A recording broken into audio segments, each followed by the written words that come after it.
for the final site selection criteria. Dive into that.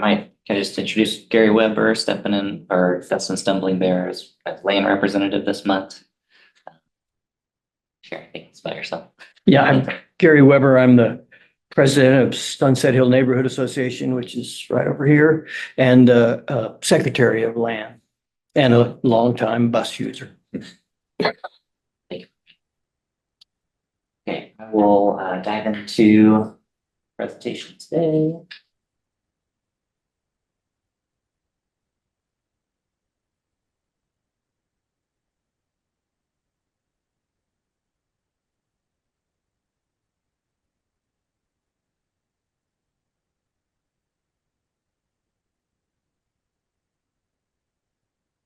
Okay, so we've had a few meetings together related to the site selection criteria. Many different things we want to look at and evaluate for each site. So our public comment period ended on Friday. We'll pull together information about that to share with you all, and some things we'll need to talk about as a group as far as finalizing this or recommendation to the city commission. Ideally, at the end of today's meeting, you all are recommending a set of site selection criteria to the city commission for vote, the first meeting in August. Current plan. So, as a reminder, this is the portion of the process that we are in. We have, like I said, met with you all a couple of times about this criteria before it went out for public comment. That public comment period just ended. It was about 3 weeks long. Talk today and hopefully come to a decision about final criteria in August. Put that in front of the city commission. So at that point, 2 pieces of the puzzle would have been approved by the city commission. The boundary that stipulates that only sites within that boundary will be considered, criteria used to evaluate it. We do already have the step 3 survey out for public comment right now. It goes until August 15th. So if people have specific site ideas, they can be inserting those into that survey. Right now, I have 2 meetings slated for us to talk about specific sites and their evaluated score, and having you all start to try to rank those. This is an area where if we had to, we probably could extend another month, push the process a little bit.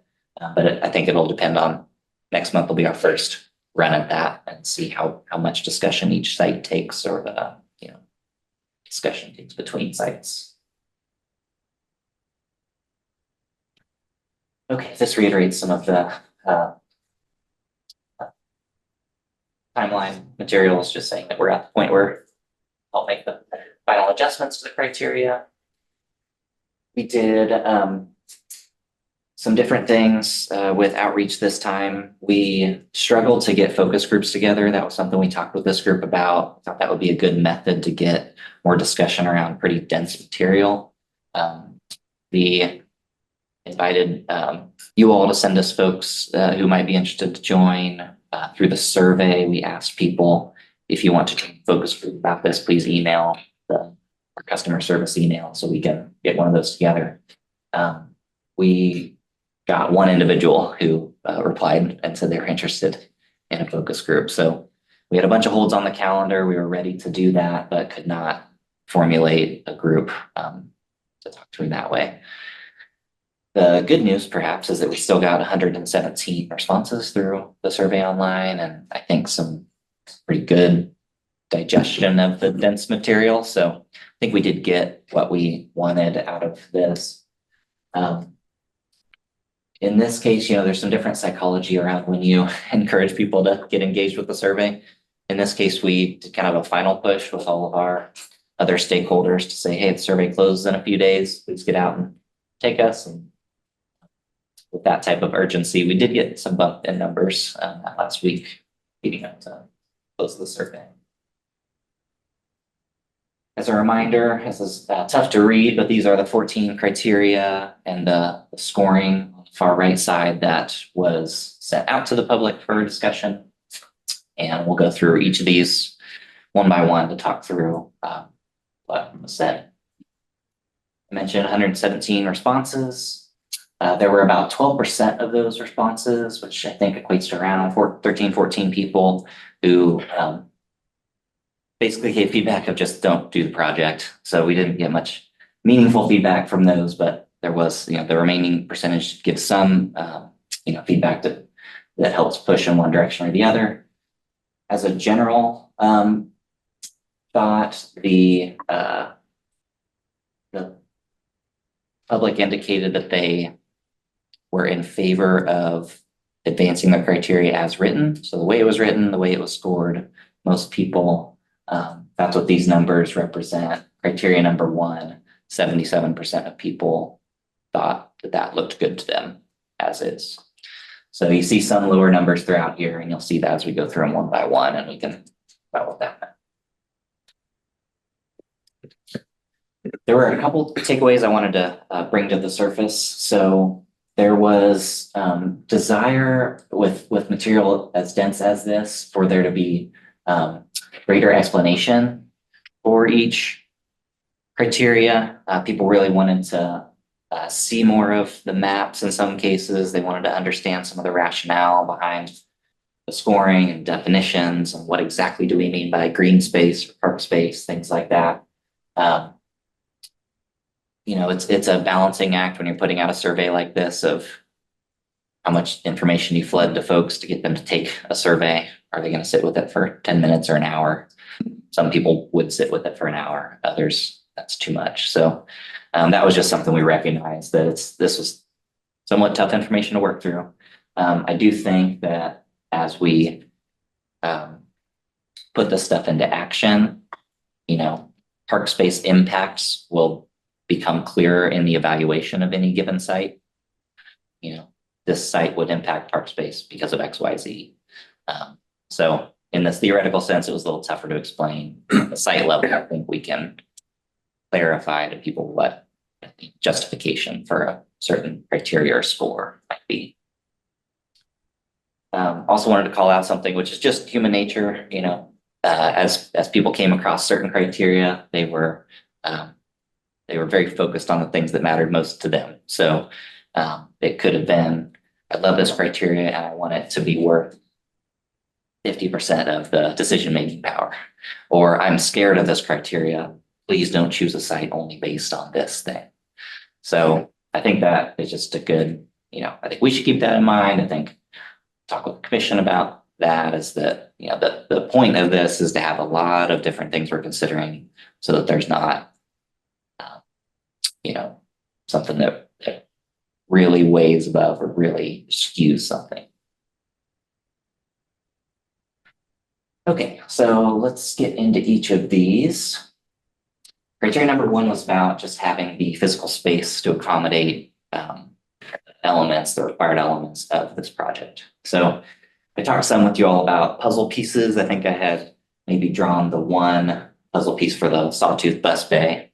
But in general, this is kind of the types of pieces we'll be trying to put on a site to see if everything fits. So I need 5 of these 50-foot by 20-foot spaces, et cetera, et cetera. The caveat being that the weather protection canopies likely overlap the bus bay space, so those aren't mutually exclusive. This rectangle could partially overlap this rectangle. This one, as you can see, 77% of people said keep it as proposed. There were others that criteria of the scoring should be revised. Some of the comments that came in that kind of give you some insight on that are some people said you should have more bus bays to think about future expansion. Some people want that restroom facility to be available for the public. And some people did not think this was an off the table type criteria. So if there's not enough room, they still want it considered, which is probably not something that we would support as staff.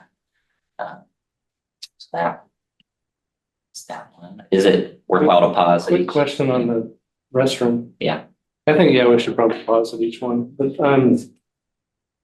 is it, if it's public or not, is that just a policy question or is that also a Probably. space It issue? probably could be a space issue. I mean, I think we want some dedicated driver space so that when they have just 2 minutes to get in and out, they can do that without being in a long line. But so it probably adds some space to this. I'm not sure in the grand scheme of the whole site if that, but it's a probably more difficult policy question because it's the cost of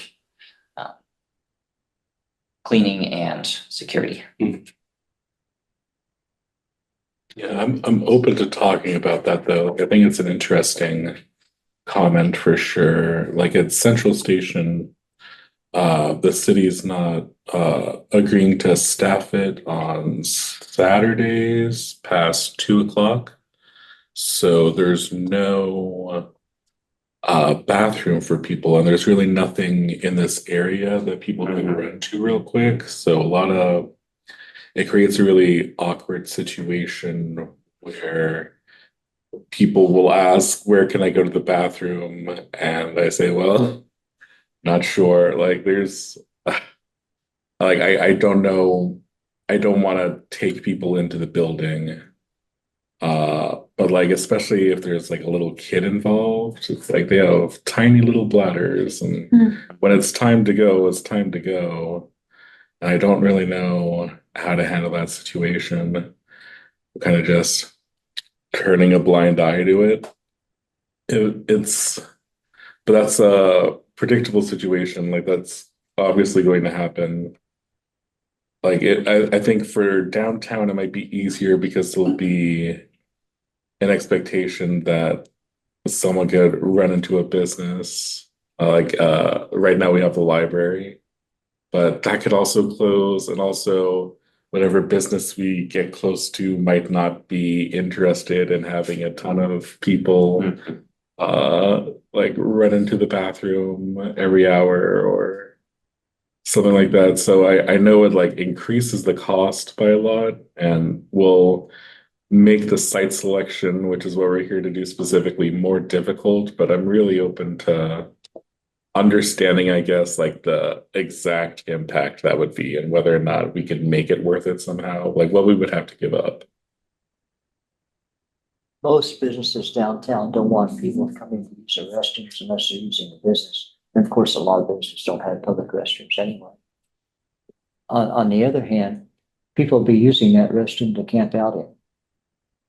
They do in the library. Yeah, the library has to spend quite a bit of resource and time cleaning and monitoring the And the restrooms. bathrooms are closed in the library sometimes. Yeah. We had challenges in the pandemic with the parking garage, the Vermont Street parking garage restrooms across the library lawn were open to the public for a period of time. And there were challenges along those lines of cleanliness and needing to discourage camping overnight, especially during cold months. So that would be a challenge to have to find some way to navigate. Might be a good idea that if a potential for a public restroom on the site is going, goes forward, then it would be important to come up with some estimates of what, not only the financial estimate, but what kind of resources are going to need, because security is going to be a big issue with that. Just staff in general, yeah, like janitors and like people to check it at the end of the night. Like I know that's how we do some of our park restrooms. We have Parks and Rec people come by at the end of the night to make sure that they're clear, and then to lock it overnight. Yeah, they lock it. So yeah, I would be interested in making like an actual pro-con list of like, well, we get this, but we have to give up this. Like I'd be interested in getting more detailed about it, I guess. If that's feasible. For the sake of the site selection criteria, isn't merely a matter of adjusting for the square footage that would be necessary. I think so. Because I did not having to make a decision at this. That's my expectation. Policy work will take Operating more. costs, I think, too. Policy work would take longer for the sake of this process. I think it would probably be this group saying that more or less double the Doubling, space yeah. would be the kind of required puzzle piece that we would need to look for.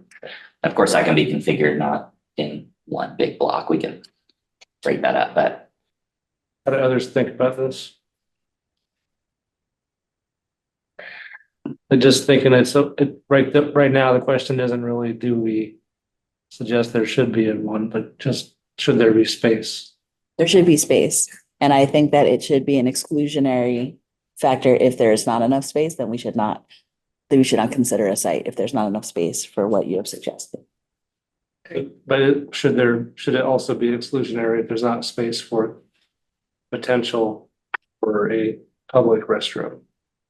I mean, how big does it really have, like, how much, Double the size of that, so. Do we? like, that seems like a very small, Right now, can't we just vote on, obviously, we should have a criteria that if there's not enough space, it's off the table. and enough space should include 2 restrooms or 1? Or can we figure that out later and just say, this is the criteria we want to send to the city? Like, we have a criteria that will determine, like, the first thing we'll look at when we look at a site is does this have enough space? And space is the variable that will define at a later date when we. Because we're not have a more- defining what the space is today. We're just saying- defining whether or Probably not, not, I'd Yeah. say. Like, I don't think I know that they're pretty close to accurate. I don't think that they're right. exactly what we're gonna use. So we're just deciding the criteria, Anyways, that it's either off the That's table my or on the expectation. table. I disagree a little bit. Okay. I would say it's important that we're clear what the exact criteria are. And so this criteria is, I don't think we've defined components of the site from the beginning of the project, but as we define the specific space, I think that's important that that is the criteria. Like this criteria number 1, it's that much space, Well, your not just enough. Your criteria there for restroom space is 2 stalls. Correct. Like, that could potentially be 2 stalls dedicated only to drivers, or 1 stall dedicated to drivers and 1 stall dedicated to the public, right? Like, it could be mixed use if we wanted it to be. So if we wanted to base it on this, it wouldn't be like totally out of hand to do so. And it could potentially go either way. Would 2 stalls be sufficient if it was open for the public? Yeah. Oh, I don't think so. No, I think. Yeah. You gotta get into your ADA accessibility and changing stations. It might be wise, just as a general idea, is if we're saying, okay, well, this is the amount of space we need, making sure that there's, even if it's not something that's done immediately, that there is the space and availability for some growth. Because we're looking at something that's supposedly going to be around long term. So rather have the space that we can grow into rather than be crowded up from the very beginning. It's the have it and not need it versus the need it and not have it. So we're saying double the restroom space for the criteria. Is that what we're I think so. asking for? Yeah. When you said 2 stalls, did you mean with a wall between them? Because there are plenty of women drivers. These would be set up the same as we have here at Central Station. They're individual stalls. They're large enough for wheelchair access. They have a changing table. They're 10 by 10 each, which provides the space you need for all the Are these only 10 by 10? Pretty big. So do we have agreement on just changing that to double for the restroom? 10 by The 40. same. I To Megan's point, it's about having the space. It's Yeah. a lot of space. Well, I don't know if I have the information to feel comfortable making that choice. Yeah, it's hard not knowing if this will disqualify certain. Right. Like for 20 feet or whatever. Yeah. Yeah, I would love to talk about this more. But I don't want to hold it up and I don't want to. And I don't know how much more I'll be able to bring to the table that we've already discussed, you know? Would it be possible to find out if there were any sites that were disqualified because of the specifically because of doubling the bathroom? And to revisit it if we need to, because if there actually aren't places that are disqualified. I like that. Like, what if we had a second criteria under one? A sub-criteria? 1.1. It's like, this is the size we would need if we did have a public restroom. We could also include that when we're scoring. So we would do this one, so it's just the driver bathrooms, and then we'd have a separate one that is driver restrooms and public restrooms. So like bonus points. Bonus Yeah. points. Well, and this would be absolutely off the table because we need to have the 2 driver restrooms. So Yeah, 1.0 would be off the table. 1.1 is maybe the 0. scored. So it's kind of a hybrid of the public input that was. What do you think? I think that will come up in our discussion about weighting, if we're adding bonus points to the question. I think we should probably have that in the context of how much do we want each criteria to be worth. Do we want to So have that conversation now, or do we want to do it at the end of the criteria list? I think it's probably important to walk through each of the criteria. I know we'll be pushing time, and so I want to make sure you see all of those and Well, decide what needs to on this adjust. topic, is there anybody that hasn't said anything that wants to? I was just actually, but I don't think it make much of a difference, but does it have to be 10 by 40 or it can be 20 by 20? Or is that like not? Correct. It can be reconfigured. Okay, 10 by 10 is Or the like- block that yeah. you need to create an ADA. yeah, but it doesn't always have to be like one, Full like, 10 by 10 block. yeah, cool, awesome, thank you. So do we want to settle this now, or do you want to move on and then come back to this? Well, I think we can settle this as is for our, is it off the table? I mean, the way that it's been designed, that for this criteria, as it's currently written, we would approve, I guess, the criteria on this exact question.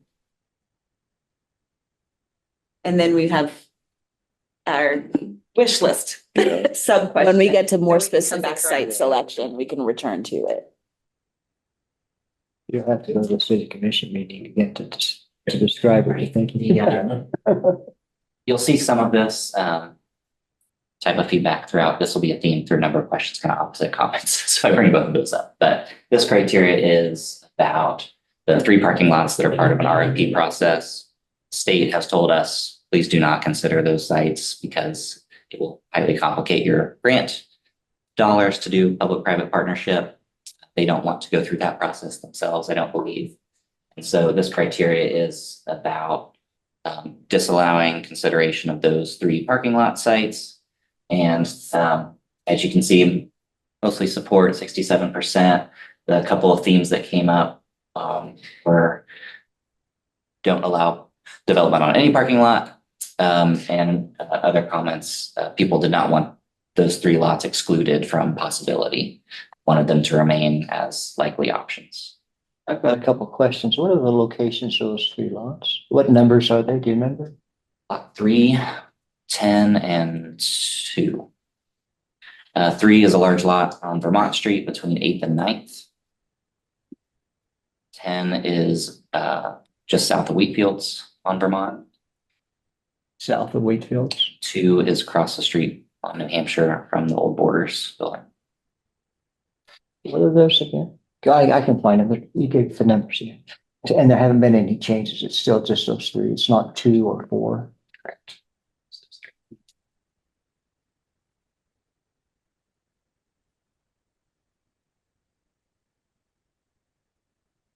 On this part. I think we've been guided to. Yeah, I think that's to what not consider those parking lots. Right. Move forward with Yep. that, this criteria. I don't think the commission's interested anyway, so. That's true. 2 of those lots were excluded before we tried to come up with ideas or voted down rather, so. Okay, the third criteria is the site on city-owned land. Had comments related, again, I support to keep it, but we had comments about only considering city-owned land, do not consider private property was a comment that came up.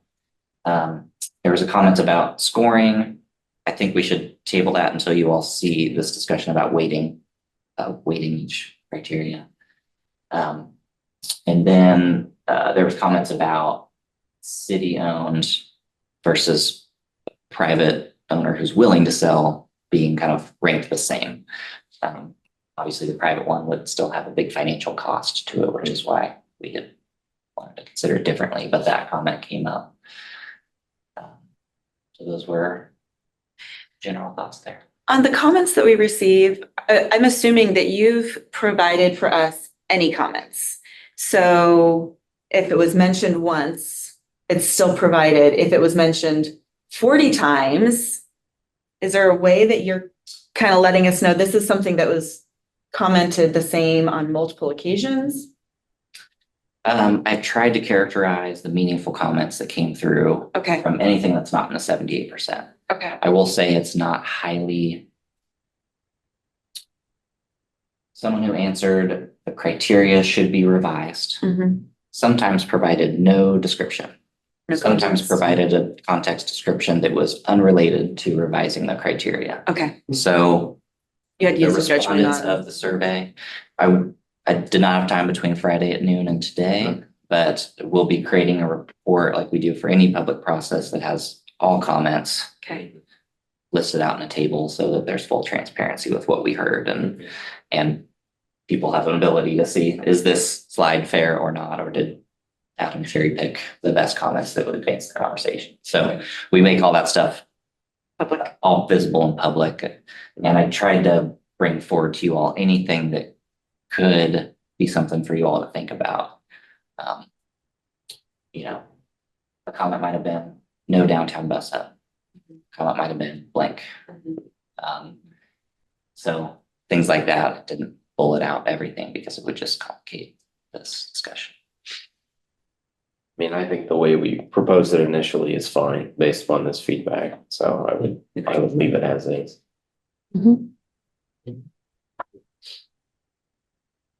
Okay, FEMA flood hazard zone.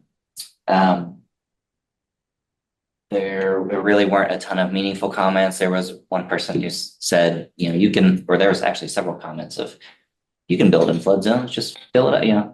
You can mitigate that. You can fill and build. And people seem to Technically think it true. was a good idea because they said the buses can just not drive to the bus station. They can go somewhere else that's flooded by that. There were some comments related Yeah, to, love it. if an area is flooded, if the bus station floods, that's fine. The buses can just move during those Right. times. There were a few comments in that regard. So. I disagree with those comments. I agree with you. That's all. Yeah. They're technically true, but like not ideal. I would also say we just continue with this as it was. Yes, agreed. Agreed. Also, wasn't there a funding issue, basically? Yes. Yeah, so it wasn't, Yeah. so we can just continue as it is. It's the site within a historic context area. So, some people wanted more information on what a historic context area was. There, with this one, and you also see it with the zoning question, there was kind of this set of comments about like, that can be mitigated. Like, don't worry about that. And the way this will be scored does account for that. We're not saying, we're not proposing this is an off the table thing. We just know it would take more work to meet certain guidelines. So there were some comments along those relations. There was some people who care very deeply about historic resources or worried about impacts, think that if it's in one of those zones, it should be off the table. If you see this map, most of the area within the boundary is in a historic context area. There would be very few options to remain completely out of that. Again, related to scoring, some comments proposed having a different scale based on proximity. So if it's within a certain number of feet, it scores one way. If it's farther away, it scores another way, rather than just in or out sort of scoring. I've got a couple things. The height of it makes a difference too. It's made a difference on them turning down some proposals downtown close to the courthouse for sure. And the, I'm not sure how you make it architecturally compatible, you know, with the roofs and stuff. Generally, materials and color can they go Yeah. a long way There's- on is that how to right? fit within the context of what you're doing. Um, You know, a shiny chrome pillar versus a brick column. You know, those things like that can make a structure fit in. So I know when we looked at this last time, we were concerned, or maybe not concerned, but at least cost was, we're saying to fit into a historic area, it would probably cost more to construct. But if almost every site that we have as an option is going to be within that, it's kind of a moot point. I'm not saying we shouldn't leave this, but just it doesn't really affect the selection at this point. Or at least our proposal to the city, which is what we're doing. Yeah, I think, you know, as I read the comments on this one, and again, the zoning comments, there was kind of that general thought of like, this isn't, you can mitigate this, why does this even matter? From my perspective, I think it matters to be evaluated because I think people want to know it was evaluated. I think it should still be on the list as part of the criteria, but maybe in the weighting, it's in a different weight. That's where I would suggest. That's where I'm kind of leaning altogether. Because like, I do think it's important, honestly, if there is a site that works out that it is not within a historic area, it does free up the building. You know, it would probably lower the building costs, which the city would definitely consider, I think, so, for their grant situation. So, and it may allow for the extra restrooms to be constructed or something of that nature. So I think it stays personally as it is. Mhm. And then we could talk about and the other ones, or we talk about weight. I'm eager to get to the weighting discussion, but I don't want to skip. Yeah. Oh, Well, I know we're- Because I know that's. I think we can We got run about through a 20 lot of minutes. these pretty quick, so that's fine. Rezoning, again, not a ton of context comments. There was comments of like, you can just change this. So why are you looking at it? I still think we should discuss it just because it exists, you know. We'll say I've had a separate meeting with planning and development and the consultant working on the land development code update, just to see where that was headed from zoning changes in the downtown area, and would those areas allow bus terminal use? And that looks to be headed in a direction where there wouldn't be restrictions from that side. There won't be. Doesn't look like there will be zoning districts that disallow transit stations in the boundary that we're looking at, which would be a problem. But I don't believe that code's headed. Net gain loss of parking spaces, lots of comments related to weighting and scale, and if it's if we lose a certain number of spaces, it should be completely off the table. Lower the weight, increase the weight. So lots of thoughts and feelings about this one. Remove this criteria because buses and cars are in conflict with each other and they can't work together. So who cares how many parking spots we lose, because put the bus there. So I mean, just you can sense the differing thoughts on access for these two forms of transportation. Of course, our goal is to try to make it all work together.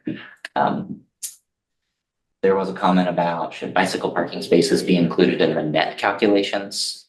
Not considered that. So, we lose a certain number of spaces. It's only about replacing auto spaces or adding additional other forms of transportation. That wasn't something we had contemplated up to this point. I think practically there would be bicycle parking at whatever site we look at. It'll fit within the spaces we're looking, but one of the questions on the table, I suppose, that this group might need to consider is, should that be part of the net calculations or not?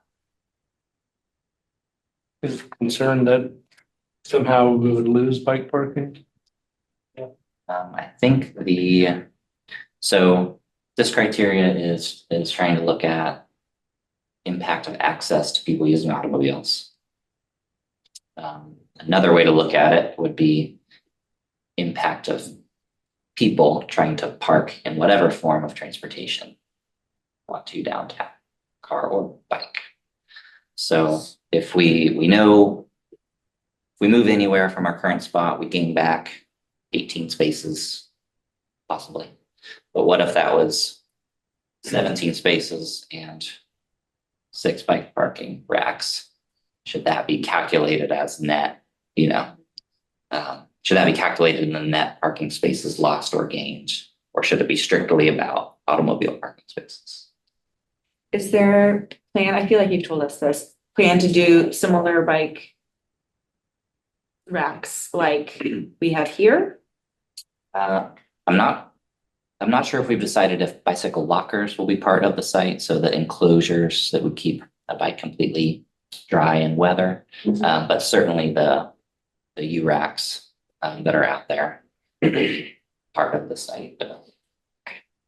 I know that like loss or gain of automobile parking is like such, I would say it's like one of the most impactful issues that we're weighing here and that the community takes the most seriously, I think. And so I would prefer if it were simply a matter of like weighing, I would like to know what the impact is on automobile parking. And that's not because I don't think bike parking is important, but it's because like I know that it is such like a pivotal issue to what we're deciding.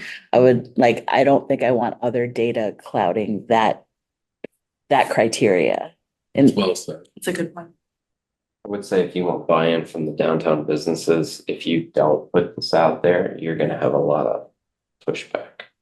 So I think this needs to stay in place. Now, whether it's in the final decision that we propose, how much it matters when we decide the site, that's a question we'll have to decide. But I think if you remove it, I think it should just stay as is, because I think because you are going to see a net gain of some and a net loss of some, and we're not sure what that is yet. But if it's a similar number, which I actually think it probably is going to be close, then it's not really going to matter. But I do think it should still be there so we have that discussion. And this is really just a calculation based on gaining access to the parking that's on the street. Mhm. And that's never been used for bike. Correct.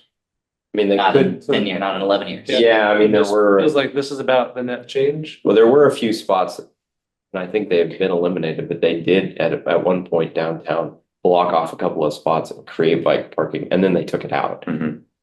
I never understood the removal of that later, but they did. So On Vermont right there. not on Vermont, but on Massachusetts. On the street. Yeah, there were a few, or there was at least one per block for a long time. Yeah, That there's still was, some. yeah, but they've taken some out. Like there used to be some on 9th Street and those have been removed. And I never quite understood that, but also I'm not the city planner on that kind of stuff. So. All right. This might be getting too much in the weeds, but I almost feel like it's tied into like the private versus public property stuff because all the private lots downtown are the ones that aren't allowed people to parking in. You know what I mean? So it's like we have all this empty parking space downtown that like no one has access to because they're private. And so I feel like, I don't know, again, like if it's a weight issue of like tying these together with the public versus private, or if this is just, like I said, too many issues that I'm not going to be able to focus on. Technically within the downtown area, there's absolutely plenty of parking to lose 20 or 30. 100%. Yeah. But the perception is not that because people show up at 5 o'clock and they're like, I can't park in this one spot. Right. Absolutely. And I'm going to have to walk a block and a Yeah. half. Yeah. So No, for sure. I know you're not wrong. send this so many times. Real talk.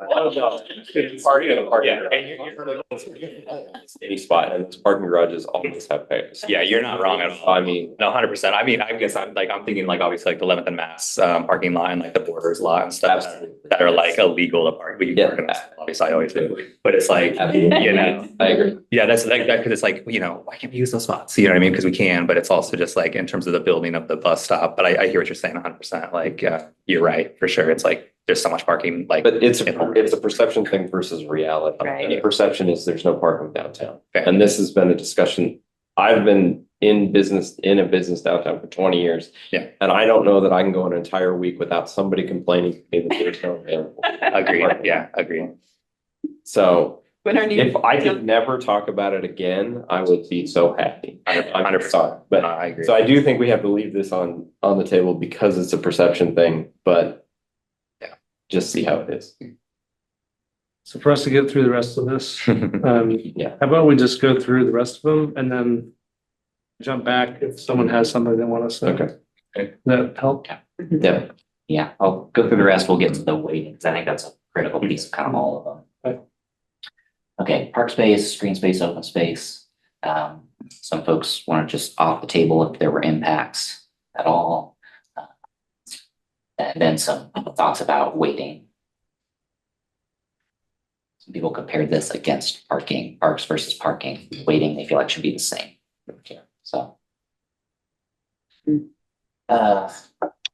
Proximity. So this criteria, how close to the center of downtown, we looked at that as being 9th in mass as roughly center of the downtown area. And we had those 3 different levels of walking distance kind of radiating out. So there were some folks thought that 15-minute zone should be off the table, which essentially make part of the boundary kind of disallowed from that would be more or less changing of the boundary. There was some scale options or some scale thoughts. There was, some comments basically reversing this. So rather than favoring the center of mass, we should favor the edges first.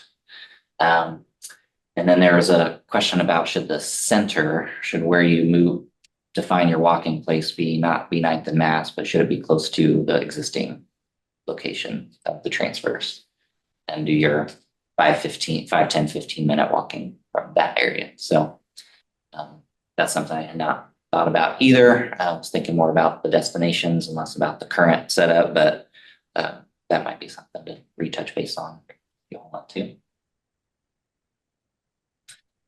Criteria 10, transportation disadvantage zones. Some folks looked at those zones and thought it's important that there's service in those areas, but not an actual station.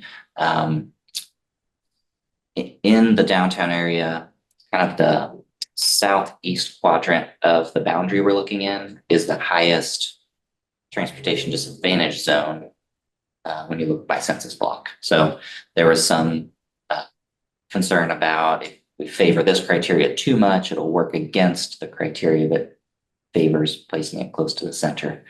Again, that's, I think, a representation of, I mentioned tunnel vision, like not any one criteria should drive the decision, should be looking at all of these. I think, yeah, you want us to wait till the end to ask questions? Just try to get there. Sorry.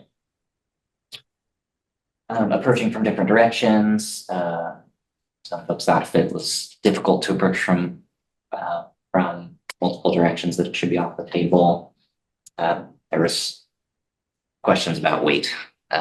Next couple of bullets. Cost driving factors. Only meaningful comment I could find in here was about just, that's a big issue. So the weight of that should be increased. If it becomes very expensive, that should be a bit higher. Anticipated impacts for downtown reroutes. One commenter suggested that basically the current location of the buses should also be identified as a high closure area. We tried to map out where there were frequent closures, street closures. So we can talk about that. There's, again, kind of if it's a high impact, some folks said it should be off the table. Well, questions about weighting. And the last criteria was about anticipated traffic flow impacts. And there were some comments, again, just looking at buses and autos and saying, this project should not consider if automobile traffic flow is negatively impacted. And others, talked about weights. Okay, so that we've got through all of them. Jeff, do you have something you wanted to say about Let's see. 10? On number 10, I bet you, Adam, you already addressed this. I just can't remember. Were we talking about homeless people, disabled people? or Transportation elderly disadvantage people? is a multi-factor analysis that our MPO does. They do transportation planning for the whole county, including the city. They look at, I won't be able to remember the full list, but they look at things like income, race, level of car ownership, if you're a 1 or 0 car household, elderly, youth, and a few other factors. If there's higher percentages of each of those groups in a census block, more likely that people there need better transportation options. And then on number 11, when we talk about multiple directions, why can't we just be talking about one direction? The point of this criteria is to at least have us specifically think about how are we going to have buses approach to and from each site that we look at. Yeah. So we need to get buses across the river to North Lawrence. We need to get buses to East Lawrence, out south towards campus and along the 6th Street corridor. So there could be some sites where that would be more challenging, or it would create where we need to do a couple minutes of extra looping to get back to a direction we want to go. And that impacts time and operations. So that criteria is about making sure that's considered so we don't set ourselves up for 20 years of, I can't believe we got to drive 6 blocks out of the way to get where we're trying to go because we put the transit. Makes sense. I told myself I wasn't going to speak much here because you're the experts and you've been working on this all along, and I'm just sitting in for dust.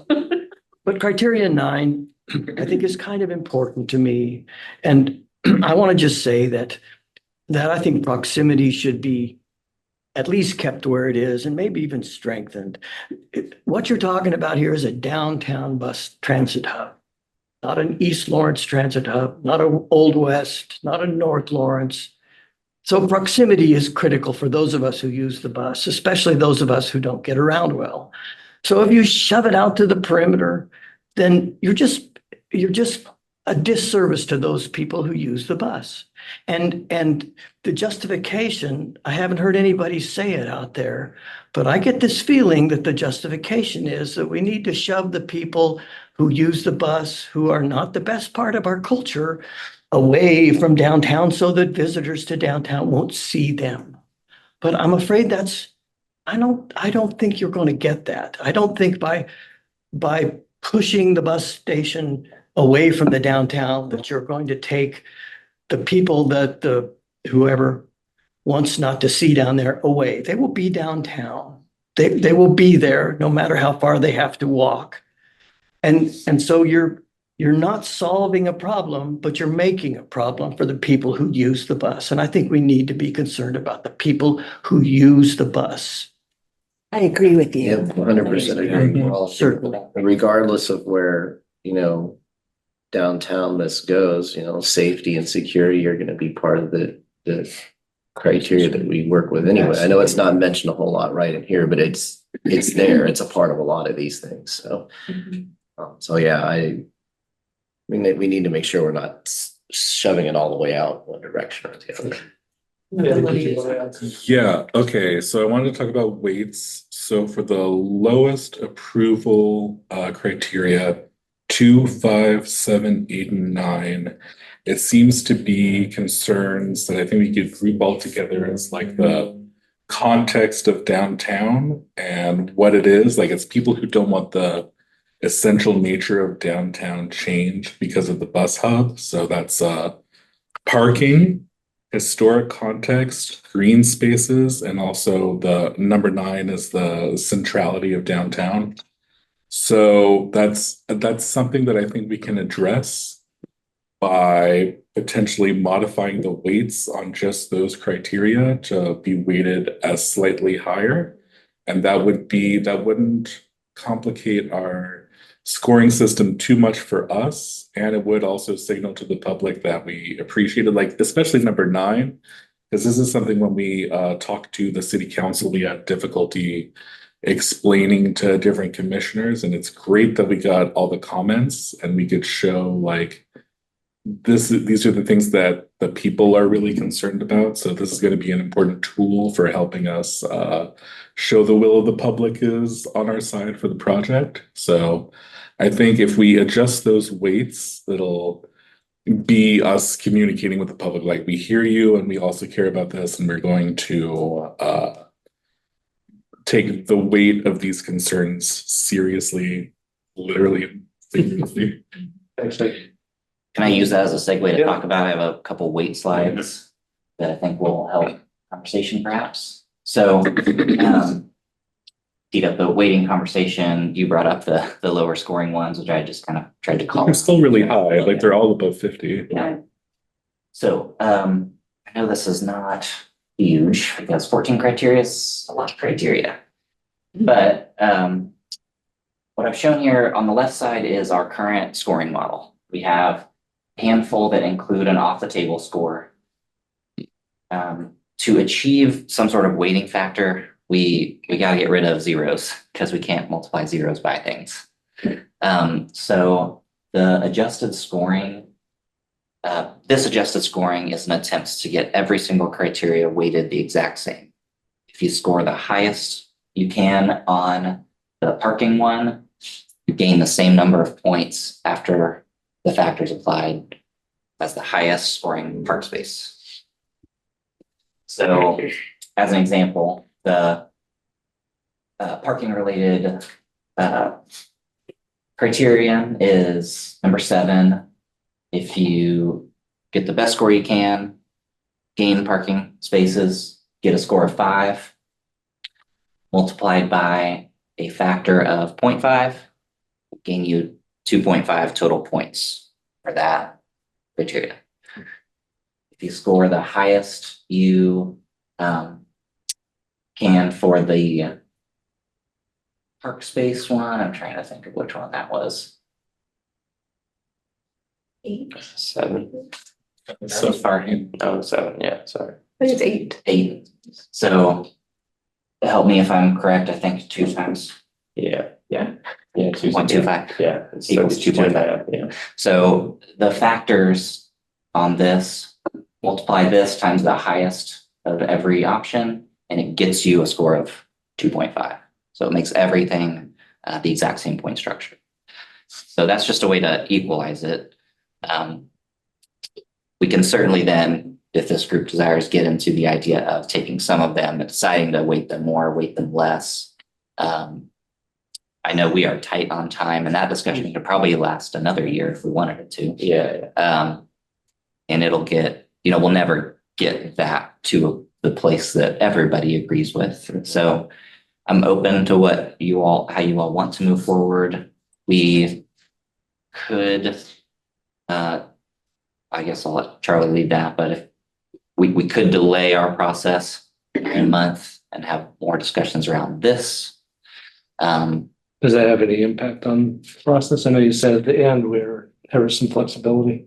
Yeah, it certainly tightens up the end of the process. It gives us less time to talk through each site, which I anticipate being time consuming. I would love to get this to the city today, and I think we can, Yeah. especially since Just wanted to know. the ultimate score of a thing, like it's not going to be a robot deciding this, it's going to be us deciding it. The score is just a tool to help us think about it and to make sure that we've listened to the public. Correct. And I think, I anticipate the sites will gain some score. That will put them in a score-oriented number 1 to number 25, whatever number of sites we have. You all hopefully are not strictly following the score, to Eddie's point. It's a way to get it somehow organized for you to start looking at the top. I'm trying to put myself in the position of a city commissioner who's going to get all this information and try to balance it with everything else I got going on it and, make a decision on it or. And I think I can understand wanting to get it to them. I'm sure it's necessary. But at this point, it would make a lot more sense if they had a clear idea of what some potential sites were. Which I realize that we can't necessarily do that yet, but if I were a city commissioner and having to consider this, I would still kind of be going, okay, so where's this going to go again? Okay, well, the way things are weighted here and what all this means is going to be a little different with each potential site. So I know that's eventually where the group's supposed to end. identifying, a few sites to present to the commission. Are you suggesting that right now we need to kind of illustrate how these criteria would, we kind of did this, Adam, when you gave us kind of some examples of things that you knew were not gonna. They were outside the boundary. They were outside. Right. the boundary. Well, and I feel like that's a big piece of what this does. I really am anxious to see what's the process of elimination? All the ones that are off the table? What does that leave? I may not be as 25, might be really bringing it down. Yeah, I'll just prelude. There's already, as of last week, there were 81 comments already in the survey number 3 or step 3 survey. Out of those, there are a lot of duplicate ideas and some ideas that are outside the boundary. So there were already 14 sites in the boundary that need evaluated, and they're not the ones that you wouldn't already imagine. Keep it where it's at. Borders, Douglas County Law Enforcement Center. Places you talked about. Yeah, the places that kind of get brought up pretty frequently. So there are definitely sites on the list that will be eliminated. Watson Park and Amtrak have already been brought up, and those are the FEMA flood hazard zones. There are definitely sites that are privately owned, and there are sites that are publicly or right of way. So I think there's some there to work with. It's going to shrink Not it like down all, in a way that's really manageable to have a meaningful discussion about what's left using the other criteria. Adam, I'm sorry. Just this question. It seems like this is pretty challenging to get your mind around without the weighting change. I mean, 14 criteria, each one having different points, et cetera, et cetera. I'm afraid that adding a factor that creates an equality between each of the 14 criteria is an added level of complication that will just confuse commissioners and others who are making this decision without a real strong benefit. I don't personally see the benefit of having each criteria equal to each other criteria in weight. So I would say that you've done a great job, and adding an additional factor looks like playing with the math in a way that is confusing to me, and I don't know that it's productive. I think it's a means of addressing public comment though, where people were saying, why is this question weighted so much more than this other one, when like this is the one that's more important to me? So I think that's really what this is getting at. And it's not, Right. Yeah. If that is an issue, I would encourage you to go back to the points awarded and try to equalize it that way, rather than adding a factor at the end that somehow equalizes them in a way. Just simplify the math. Yeah, just simplify that. It Right. looks like you're trying to cheat out of this Yeah, factor at the end as you're, like a correction factor. yeah, you're trying to correct it. Is the weighting something you need now?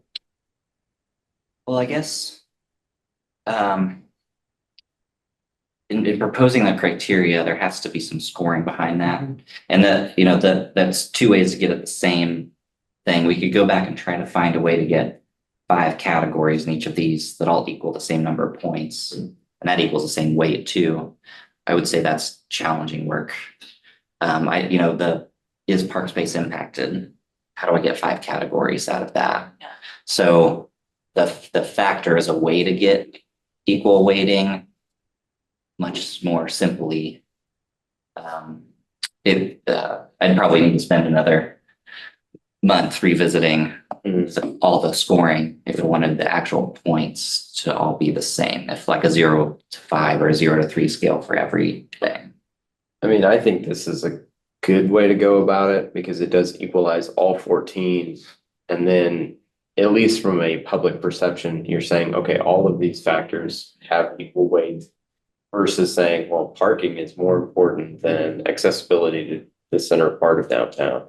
So by doing this, I understand what you're trying to do, and it makes perfect sense to me as far as like, I know it looks a little funky because you're multiplying things by 0.63, which seems, confusing, but in the end, you're creating an equalized value system. And then once we have sites and we see their totals based upon this, we can look at each criteria to decide in this group which ones really do have more weight than others. Because what's going to happen is I assume you're going to have multiples that have either the same number or very close to the same number when you total it. And then we'll have to go in and look and see which ones.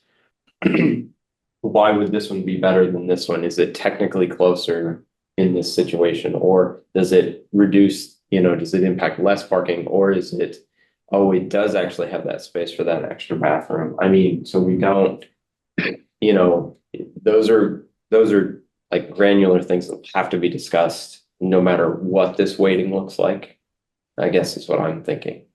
Eddie, you wanted to answer? Yeah, I think that we just have some good information. We could honor it, I guess, by just remembering the things that people cared about the most and the things that people wanted to talk about. It doesn't necessarily have to be enshrined in the weight, so I'm happy to pass this as it is. Yeah, that's kind of where I'm sitting on this. That's kind I of. think Blaine, you make a good case for, at this point, it's adding more complication to try to weigh things differently Sure. and to say that all this stuff matters.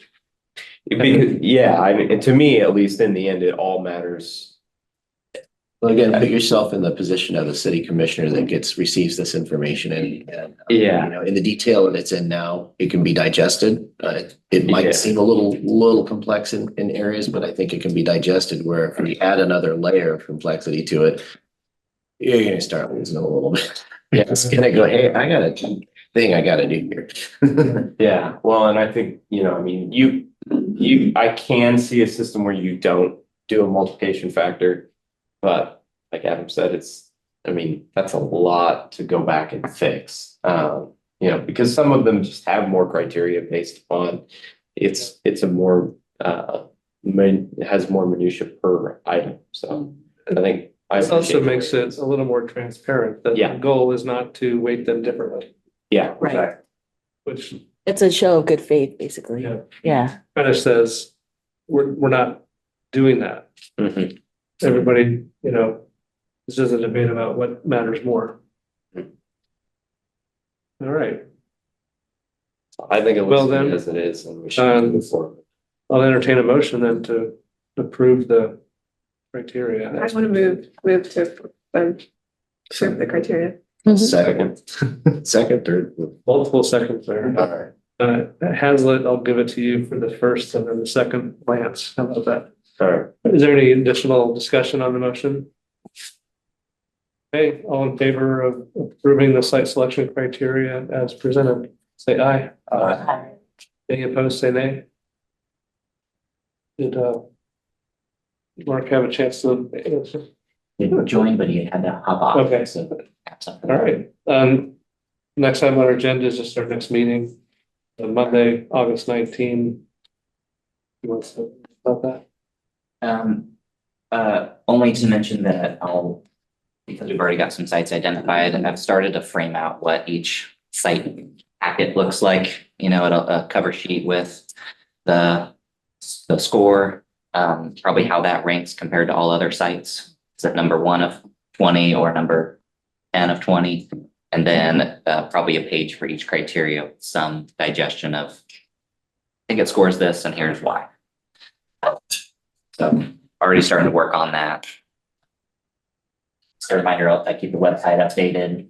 So like I said, I'm working on that report to summarize the public engagement for part 2, and I'll get up here as soon as it's done.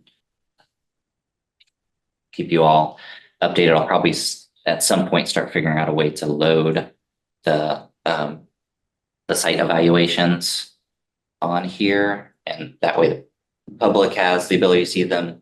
I'll point you all to them when that happens, so that if you want to do any cursory review ahead of our next meeting, I'll just try to make those available as they're done. And then we might consider structure of the next couple of meetings, if how we want to do that, and especially if there are members of the public that join. We could set up this room to have different sites with all their stuff at a table, so you can talk and look around them and come back together and have some discussion.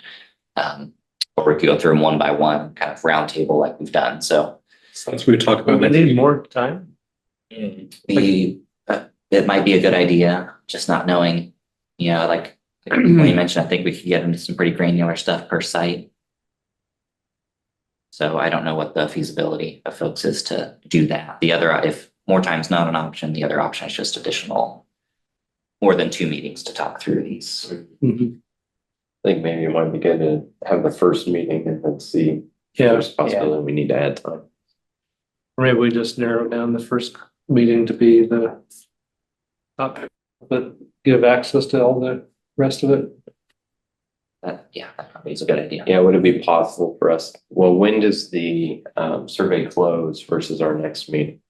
Survey closes on August 15th, which is a Okay. Thursday, and we meet on the Not much 19th. Not much time.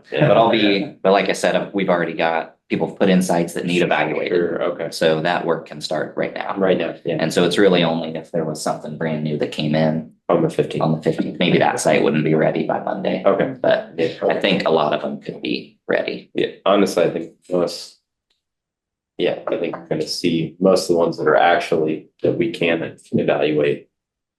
We'll know that pretty quickly, so. All right, let's leave it at 1 hour then. All right. Stay disciplined. Can I get a motion to adjourn? All right, Wayne and Megan. Any discussion? All in favor of adjourning? Say aye. Aye. Any opposed, say nay.